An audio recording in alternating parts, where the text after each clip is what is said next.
Pandian store சீரியல்ல அடுத்த வர எபிசோடில் மாணிக்கம் இருந்துட்டு என்னம்மா இது பண்டிகை நாளை கூட இல்லாமல் கடையில் இவ்வளோ கூட்டம்லாம் வந்துக்கிட்டே இருக்காங்க.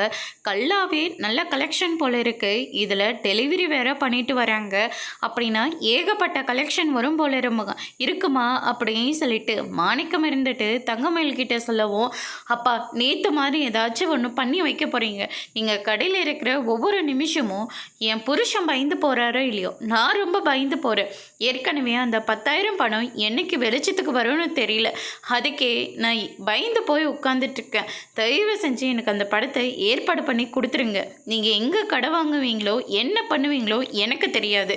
எனக்கு தேவை கடை பணம் 10,000 ரூபாய் பணம். அவர் மட்டும் மாமாவை பார்த்து உண்மை ஏதாவது சொல்லிட்டாருன்னா அவ்வளோதான், மான மரியாதை எல்லாமே போக போகுது. அதுக்கப்புறம் வாழை வெட்டியாக உங்கள் வீட்டில் தான் வந்து உட்கார வேண்டியதாக இருக்கும். வேணும்னா நீங்களே பார்த்துக்கோங்க. என்னம்மா நீ நல்ல நாள் அதுமா இப்படியெல்லாம் பேசிகிட்டு இருக்க? அப்படியெல்லாம் ஒன்றும் நடக்காது. இவ்வளோ பணம் இருக்குது, அந்த 10,000 ரூபாய்லாம் ஒரு பணமா? இப்போது 2,000 ரூபாய் செலவுக்கு மட்டும் எடுத்துக்கிறேம்மா அப்படின்ற மாதிரியே சொல்கிறாங்க. அப்பா தேவையில்லாமல் கை வைக்காதீங்க, வேண்டாம். இது யாருக்காவது தெரிஞ்சதுன்னா பெரிய பிரச்சனையாயிடும்.